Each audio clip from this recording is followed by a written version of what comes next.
Dear students, class 8 subject science, chapter cell structure and function. Today date is 13th of June 2020. After discussing cell membrane and cytoplasm, now we will talk about nucleus. Nucleus is very important component of living cell. Nucleus component का nucleus जो है वो बहुत जरूरी component होता है किसी भी लिविंग सेल के लिए.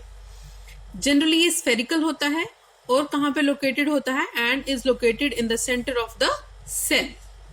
Nucleus is separated from the cytoplasm by a membrane called the nuclear membrane.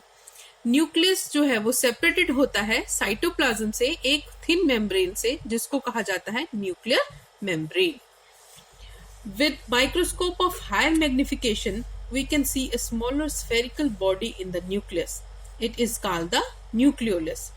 अब हायर मैग्निफिकेशन वाले माइक्रोस्कोप के अंदर हम उसको देखेंगे तो जो स्मॉलर स्फेरिकल बॉडी न्यूक्लियस के अंदर होती है उसको कहा जाता है न्यूक्लियोलस. इसको क्या कहा जाता है? Nucleolus. Nucleus contain thread like structure called chromosomes. Nucleus के अंदर क्या मटेरियल होता है? उसके अंदर क्रोमोसोम्स होते हैं जो थ्रेड लाइक स्ट्रक्चर्स होते हैं. इनका क्या फंक्शन होता है? These carry genes and help in the inheritance और transfer of characters from the parents to the offsprings. Nucleus के अंदर जो ये थिन स्ट्रक्चर्स होते हैं जिनको क्रोमोसोम्स कहा जाता है, ये हेल्प करते हैं कैरी करने में जो कैरेक्टर्स है from parents to offsprings. Now, what is protoplasm? The entire content of a living cell is known as protoplasm.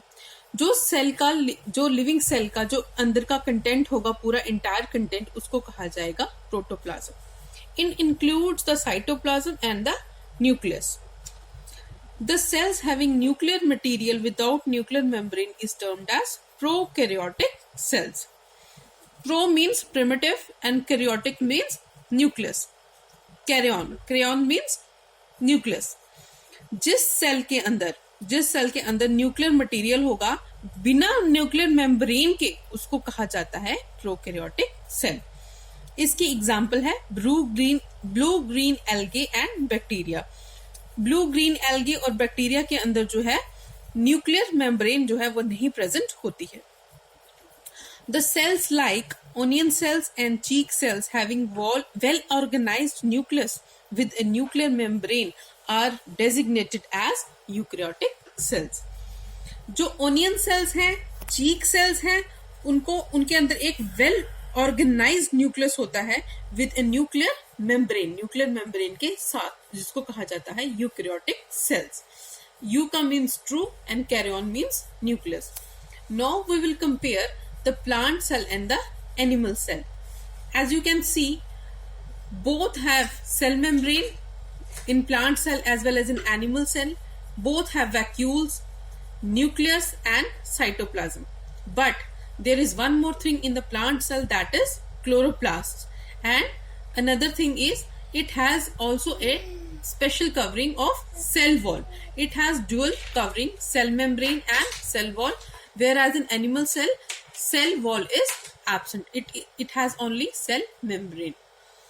हमारा इस टॉपिक के साथ ही जो है आपका chapter cell structure and functions complete हो गया. Thank you.